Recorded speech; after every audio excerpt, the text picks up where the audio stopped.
প্রত্যেকেই যার যার জায়গা থেকে যদি কাজ করে তাহলেই দেশটা এগিয়ে যাবে।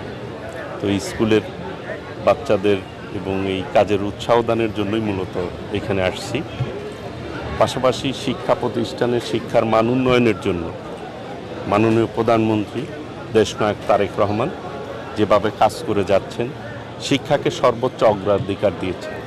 ইতিমধ্যেই শিক্ষার্থীদের নতুন করে স্পোর্টস উদ্বোধন করেছেন এবং শিক্ষার্থীরা যাতে লেখাপড়ার পাশাপাশি এক্সট্রা কারিকুলাম অ্যাক্টিভিটিসে এগিয়ে যেতে পারে এবং এই দেশটিকে এগিয়ে নিয়ে যেতে পারে, একজন ছাত্র যাতে একাধিক পেশার সুযোগ থাকে, নিজেকে যোগ্য হিসাবে গড়ে তুলতে পারে, সেই অনুযায়ী ইতিমধ্যেই পদক্ষেপ নিয়েছেন।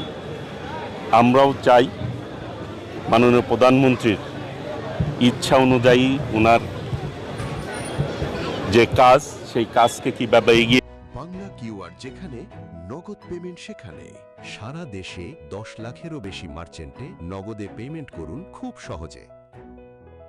নেওয়া যায় সেইভাবে আমরাও কাজ করার চেষ্টা করে যাচ্ছি। অবশ্যই পর্যায়ক্রমে দেখেন, আগেও আমাদের মাননীয় সাবেক প্রধানমন্ত্রী মরহুমা দেশনেত্রী বেগম খালেদা জিয়া প্রথমে প্রাথমিক পর্যায়ে অবৈতনিক শিক্ষা ব্যবস্থা চালু করেছিল, এরপরে আস্তে আস্তে ডিগ্রি পর্যন্ত গিয়েছে। মাননীয় প্রধানমন্ত্রী কিন্তু নারী শিক্ষা উন্নয়নের জন্য মাস্টার্স লেভেলেও কীভাবে নারীদেরকে অবৈতনিক শিক্ষা ব্যবস্থা চালু করা যায়, বিভিন্নভাবে বৃত্তি সিস্টেমও কিন্তু আমরা চালু করেছি। কাজেই শিক্ষা ব্যবস্থাকে সার্বিক উন্নয়নের জন্য প্রাথমিক ধাপ থেকেই কিন্তু শুরু করতে হয়, প্রাথমিক শিক্ষা থেকেই শুরু করতে হয়, আস্তে আস্তে সব পর্যায়েই হবে ইনশাআল্লাহ।